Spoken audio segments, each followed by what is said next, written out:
how can we create a global paradigm shift? We decided we bring in 100 doctors into a room and we start from there and see where it leads. Today, it's an affair of over 160 countries. There's 1,000 doctors involved. And the idea is to spark a paradigm shift from the academic, administrative, and financial perspectives. AI must be led by doctors and healthcare providers. It must be guided by healthcare providers, because ultimately we have to have some kind of a consensus around this. That's why we need them to come to this summit. You know, I've been lecturing at state associations now for the last 2 years.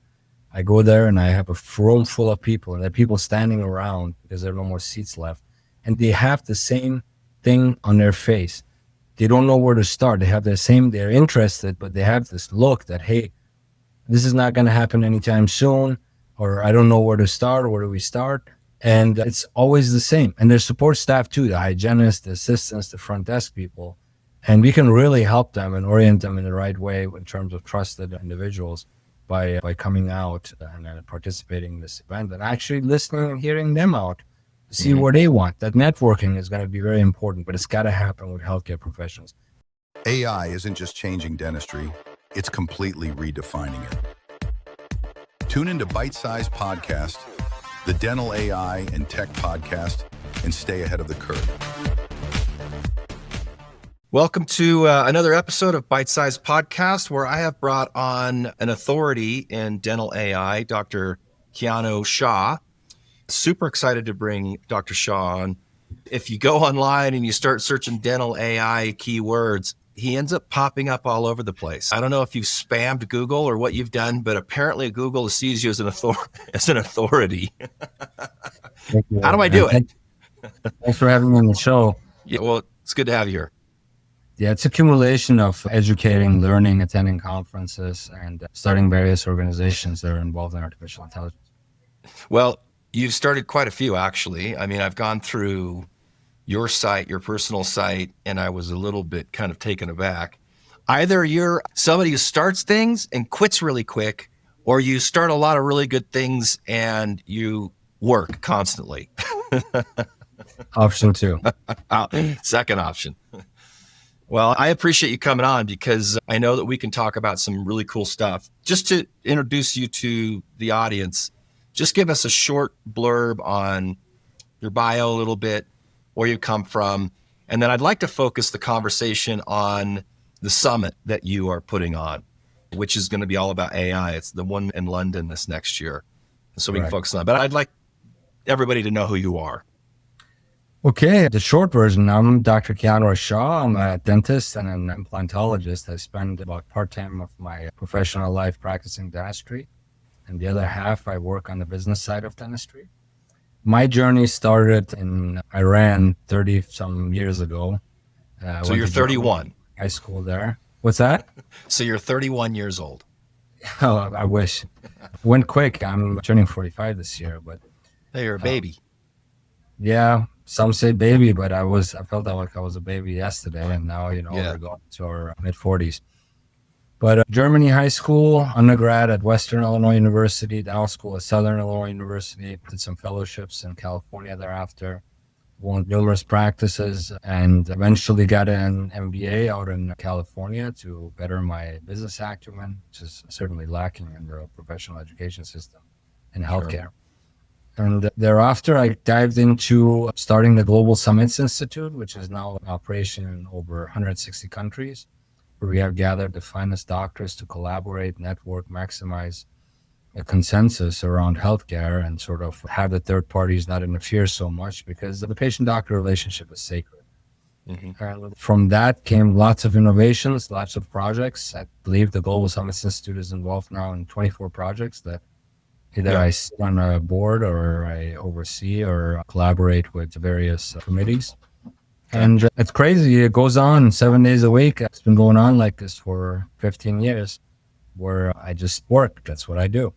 Are you planning on fully getting out of being working with patients and moving more into board of directors, CEO of organizations? Or do you want to keep this kind of like model you've got set up where you're working part-time and then doing all these other things part-time? No, I think they're going to carry me out of here in a wheelchair someday. I love the patient-doctor relationship. I'll always maintain some kind of clinic practice. spent and invested too much in education to just let that go. Yeah. And, we are currently running Desert Dream Dentistry and Spa in Southern California, and it's one of the most successful practices out here. We have 5-star reviews on all platforms since I started this business 9 years ago. And the patients really what we do for them. We have an oral surgeon, we have a couple of anesthesiologists, a general practitioner, 2 endodontists on staff, and a robust team. And in a local area where patients have apprehension or anxiety or they just can't get their dental done, we make it happen. We have built a reputation for that. So I love that business. I love practicing. I love the patient-doctor relationship, solving problems that others may not be able to solve. That's just part of being a doctor. You have to be multi-skilled. You have to have many different hats.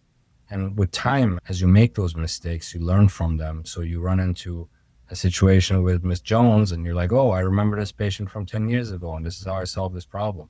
And that builds and builds. And then the clinical practice thing becomes just a part of your life. It's easy. That's great. That's great. And you've got one location, right? Are you ever thinking about opening up additional locations, or you stick to the one location and just build that? I did at some point have 6 locations in Illinois. Oh, you do? You have 6? Well, I don't have it anymore. I gave up those 6 locations and started focusing just on one. That was one of those mistakes that you make. Medicine is, we all have a good living. We make a good living. Everybody's fed. We have investments. We have homes.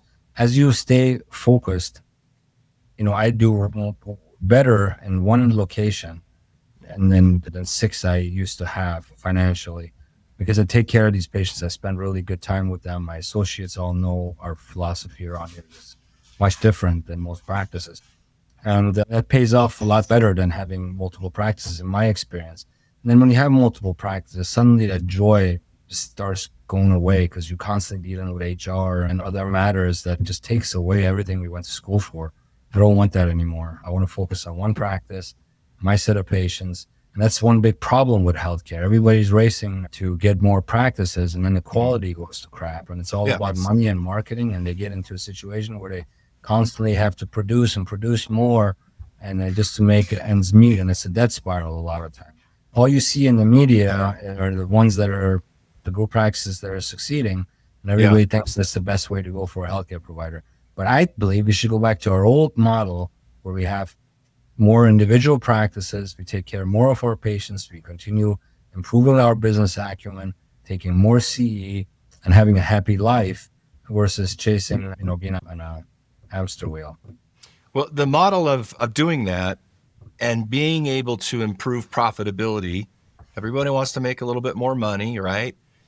The model of creating efficiencies in your practice in order to streamline processes, raise the roof, lower the floor, so to speak. I'm sure that's obviously one of the reasons why you've gotten in so heavily into technology and AI, because it provides the profitability opportunity that you, to your point, you may not even get with an additional location, right? It makes that one location you have easier. Yeah, right. So you've got one location, you limit your focus, you have a limited focus, you hone in on the focus, you provide better care, it's quality over quantity, and you can still be extremely profitable. When you said that you were actually doing as well with one practice as you were with 6, are you saying that you're able to, the revenue generation of the practice and the profitability is greater than the 6 locations? Yes, let me just put it in a simple way. This practice has over the years lent or financed all these other organizations I've started, and has taken care of all my financial needs, the financial needs of all the specialists and doctors in here and my staff, and my patients are super happy. I'm happy. I have all the time where I'll practice 2 days right now, and sometimes 3. And I practice. And we have a case, for example, tomorrow for full mouth rehabilitation year to year. This guy had all kinds of doctors going there, and I got to fix it all. But I come in for 6-7 hours, and that's a big payday for everyone. And the patient, we just see that patient and that patient only, and we're going to take care of year to year a smile makeover.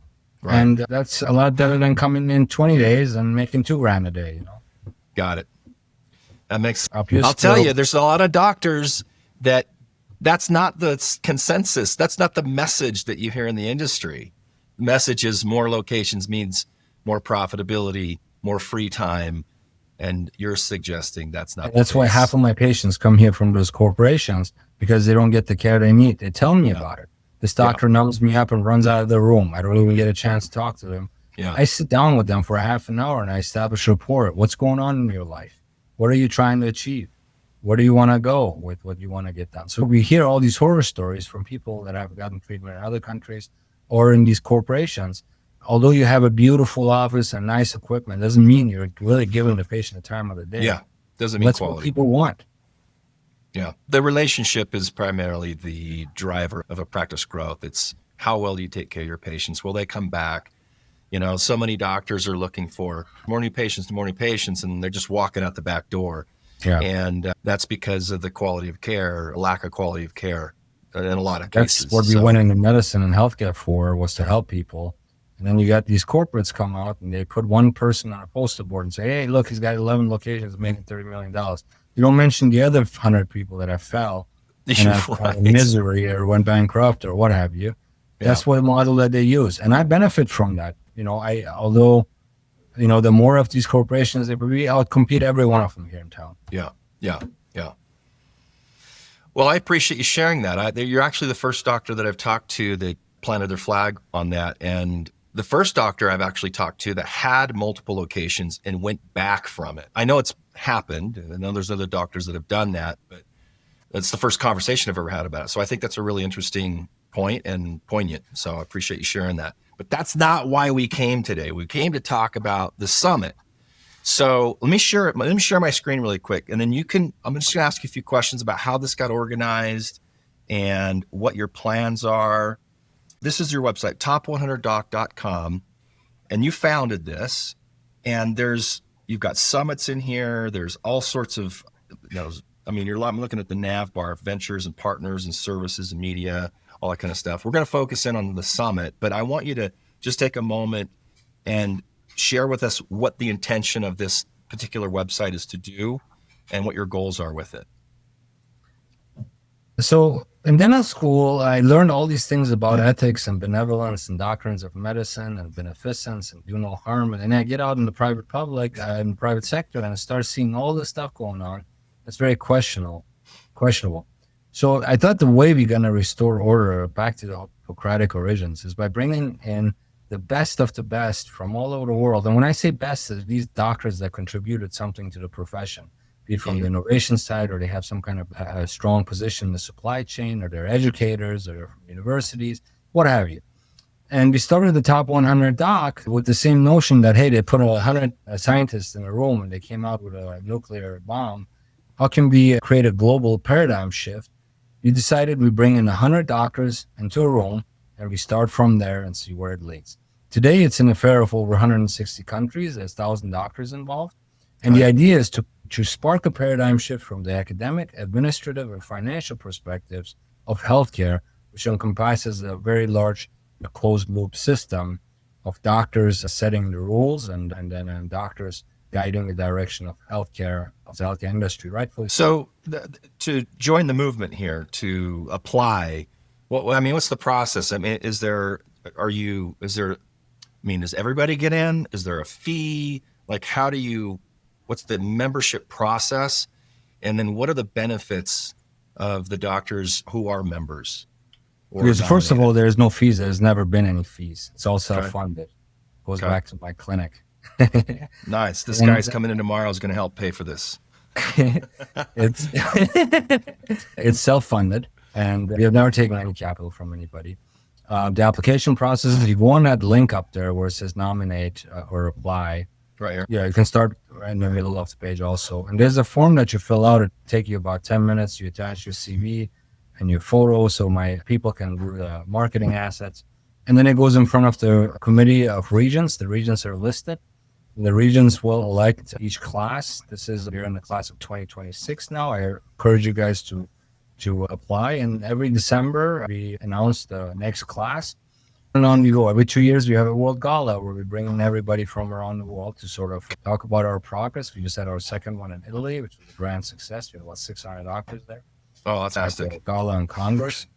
And the next one is in London, which we will talk about, but we'll be back to Sardinia for the World Gala in 2027.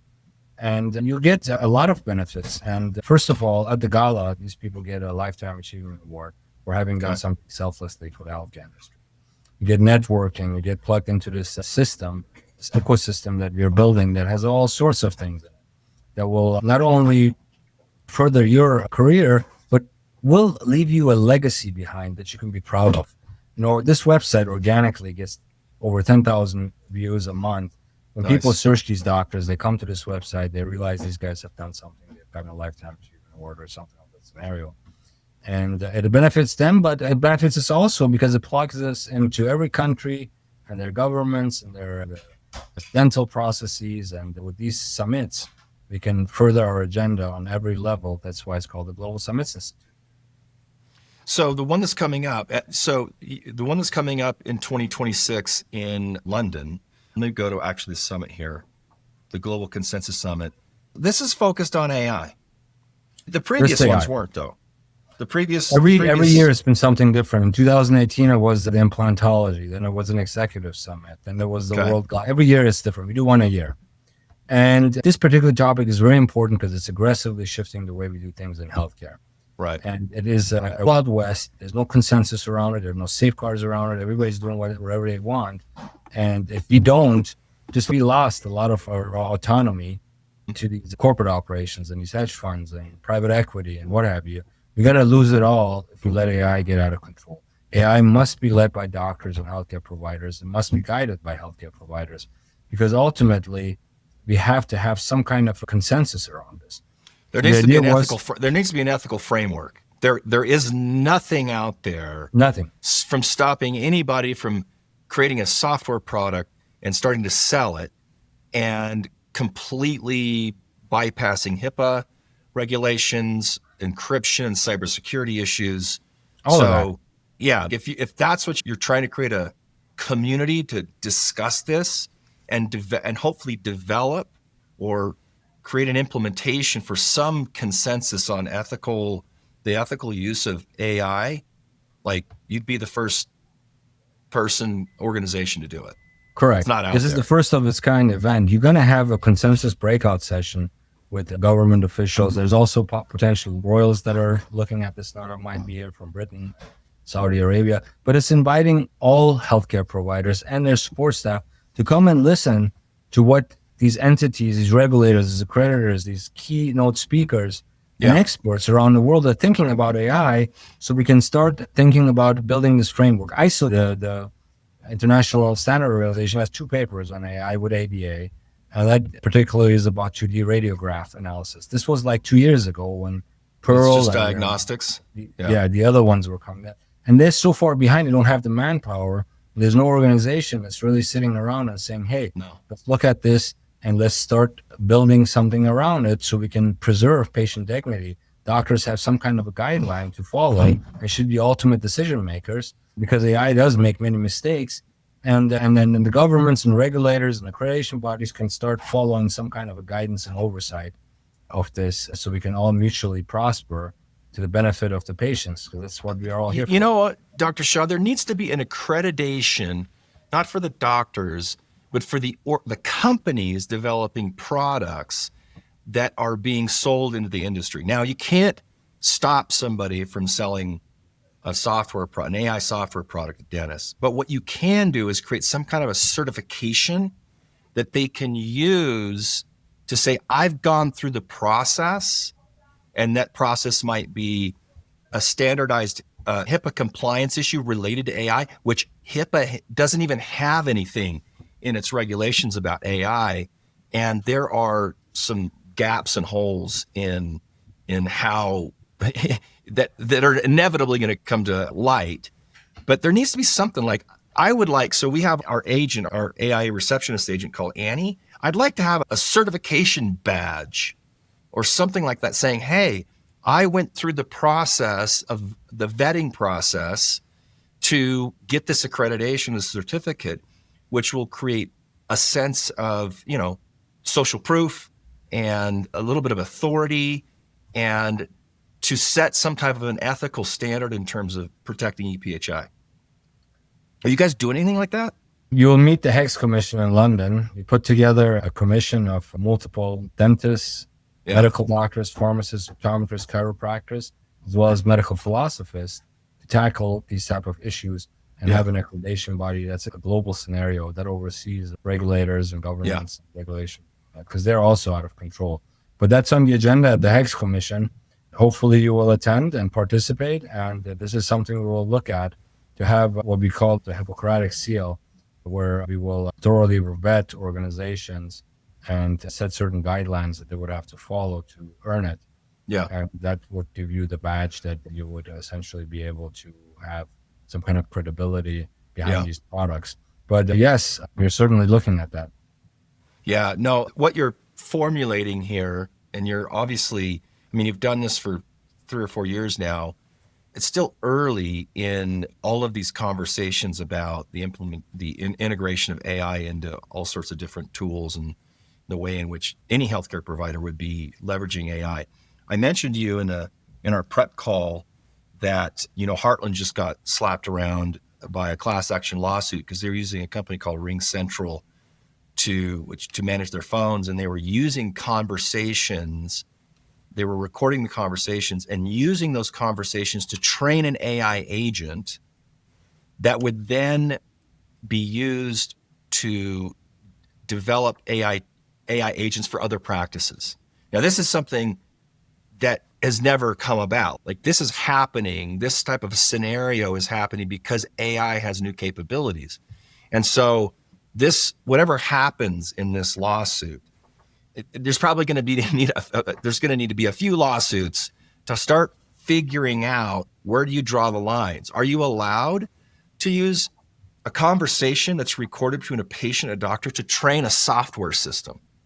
You know what I mean? It's a third party now. I mean, it's a very smart third party, and you have to understand that these laws are already on. Some of these laws are already on the books. In California or Illinois or Florida, where you have two-party states, where you have to have consent from two parties. You have to have consent on the phone call. It's actually a crime. Right. It's in some states a misdemeanor, and others it's a more severe punishment. Yeah. In one-party states, I wouldn't think there would be a case, because you only have to have one person consent. Right. Recorded conversation. And I don't know that in a two-party state, you have a problem. Yeah, you do have a problem. You've broke the law, basically. Yes. And I don't know if the patient that's behind all of this was in a one-party or two-party state. I would guess that it was in a two-party state. But regardless of that, the aspect of the suit where you are using a patient conversation in an external software, that's nobody's ever asked that question before. You know what I mean? So it's super interesting. And I imagine conversations around things like that are going to happen at your summit.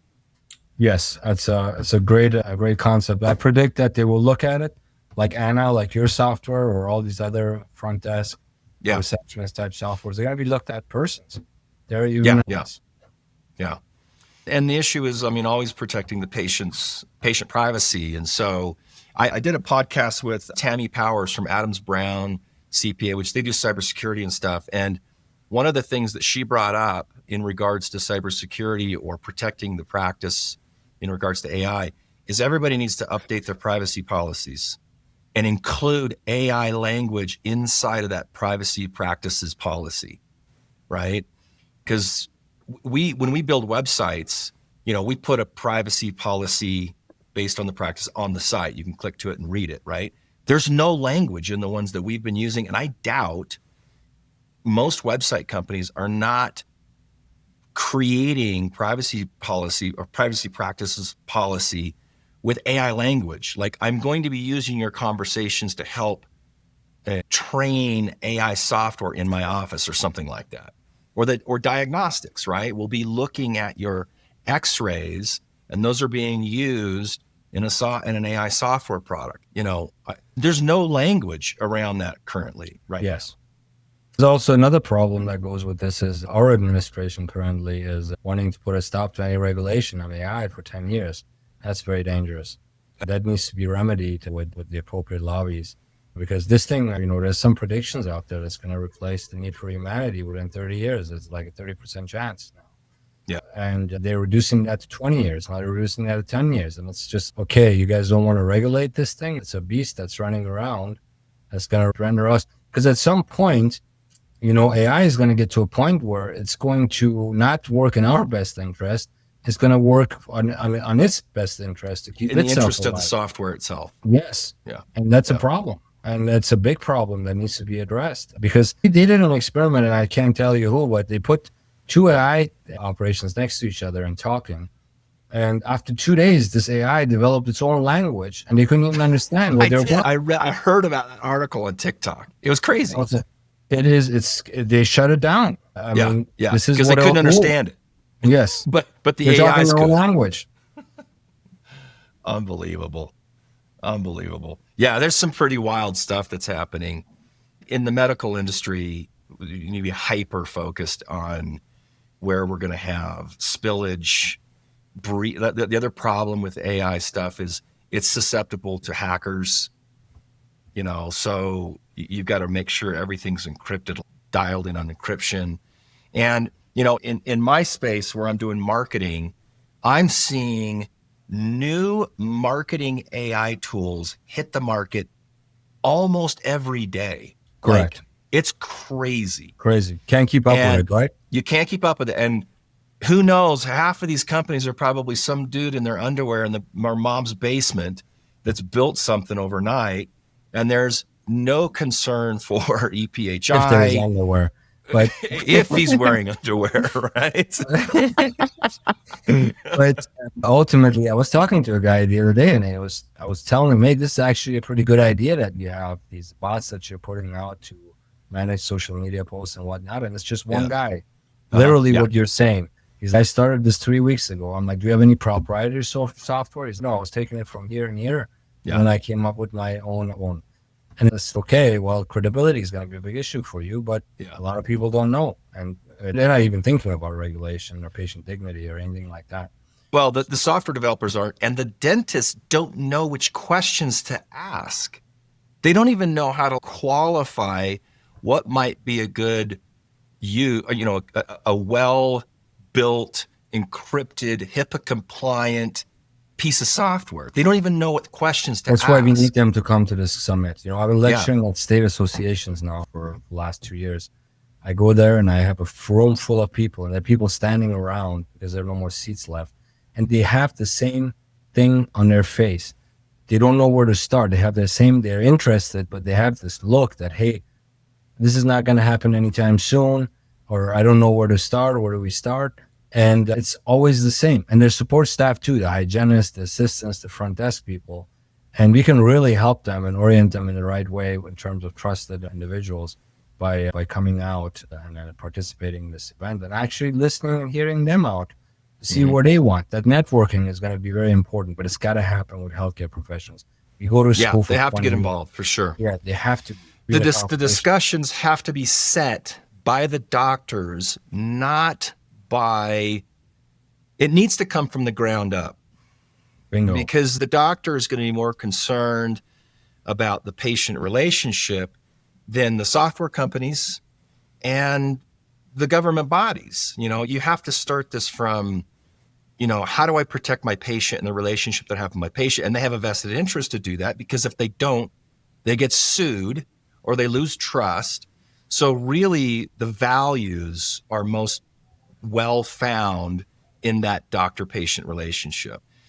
And the problem is, which I think you're solving, is how do you have a conversation that will help the doctor understand what the hell is going on? Like, it's just so much. It's moving so fast that you need to bring everybody together in a consensus so that they can go, oh, I didn't even think about that, and well, here's how I feel about that, and here's how I feel about that. And they should bring their families. It's not going to hurt to go to London, enjoy the summer in London for a couple of days, go around. Doctors understand doctors. We're like the Marines. We respect doctors. We accept doctors' recommendations versus people we don't know.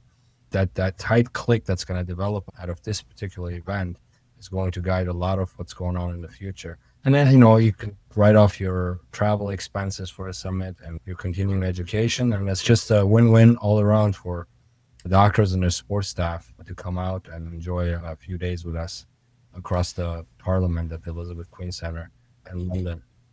Oh, sorry, I didn't mean to cut you off. I was just going to mention, I did another podcast with a doctor in Italy. His name is Dr. Simone Story, and he's building AI agent. He's for his own practice, and he's helping other practices use ChatGPT and build custom agents. And I would imagine that he's signed up. If he's not, I'm shooting him an email when we get off and say, you need to go. Actually, Simone is on the organizing committee. And also he was on my podcast on Sunday of last week. And he's awesome. Also a top doctor, nice guy, very sharp. And he was also sharp at the World Gala in Italy. A real good friend of ours. Okay, Small world. Nice. I like it. He's so funny. He calls himself a geek dentist, and I just thought it was such a great conversation. Anyway, extremely sharp. Okay, so it's not all business.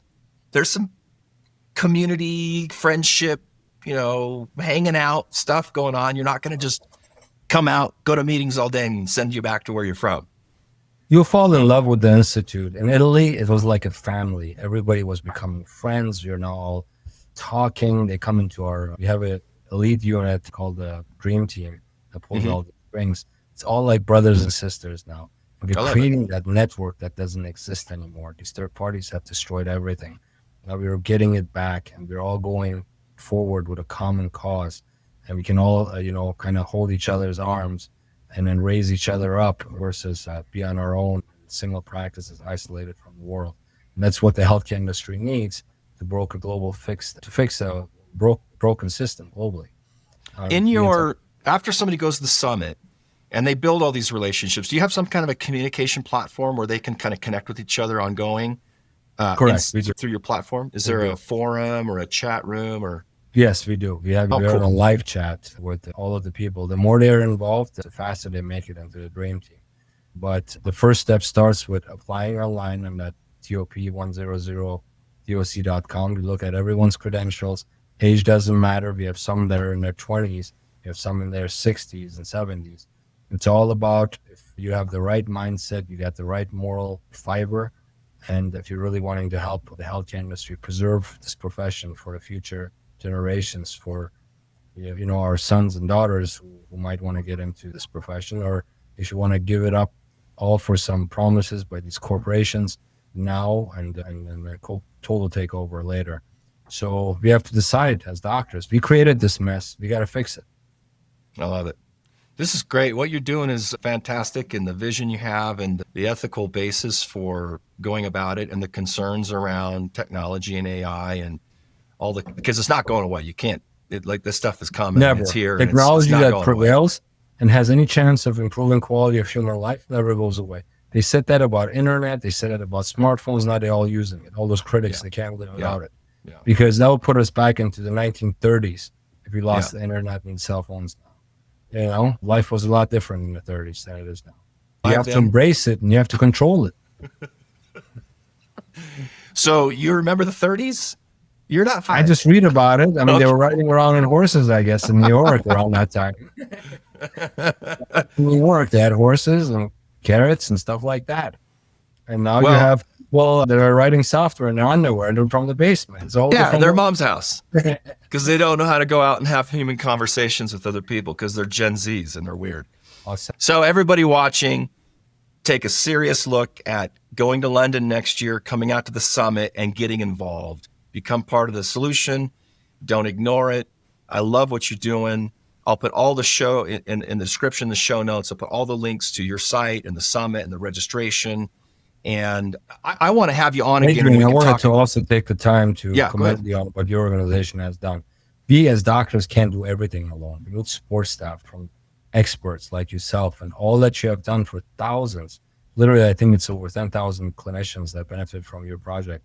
And empowering them so they can get more patients and educating them with social media. That's what we really need. Instead of third parties coming in, trying to take over our practices, interfering in our operatories in every which way they can, and we end up having to kick them out this way. But we really appreciate what you're doing because that's what we need. Experts coming in training doctors that get more education about business and then dental school, medical school, and guiding them versus trying to subdue them, versus trying to marginalize them. And that's exactly what the industry needs to correct itself. Well, I really appreciate that, because, your position, we're coming from different angles in this whole mess. You're a doctor, you're an authority in the industry. I'm a marketing guy. And, I love working in the dental industry. Never thought I'd ever land here, but I've been doing it for 15 years and I don't plan on leaving the industry. And so this podcast and some of the stuff that I do, a lot of CE events and whatnot, the goal here is to just get involved in the conversation. The reason I created the podcast is because nobody's really talking in depth about what the hell's going on. And so I've come at it from a podcast angle. You've got the summit and the organization, and we're trying to accomplish the same thing. How do we have ethical standards that we don't risk the patient relationship? And it's also helpful for me too, because as a marketing person, and we have a marketing company, I want to make sure that we're not on the bad side of that line. So I want to encourage these conversations to go, oh shit, I got to fix that. Yes. I got to make sure that our offering for social media or AI fits in line with what you're doing and the conversations that are happening, because I want some longevity. I don't want to, it's a selfish, protective kind of way to make sure that we are relevant, right? So by I far, appreciate you saying that. Has sole proprietors. I hope you continue to empower them. And for all my colleagues, they're very fond of what you're doing at the Global Summits Institute. And I hope our collaboration continues. And that you also come to our event, hopefully. And you. Well, I've been invited by more than one person. Perfect. That's great. Yes. Small world. I would love to go to London. So anyway, okay. Thank you for coming on. And I really appreciate what you're doing. And good luck to you. Have a great weekend. Okay. Thank you so much. Dr. Thank you for having me on the show. I hope to have you also do a follow-up in the future. Thank you so much. That's done. Okay. See ya. Take care. Thanks for listening to Bite Size Podcast. Tune in to stay up to date with everything dental AI and tech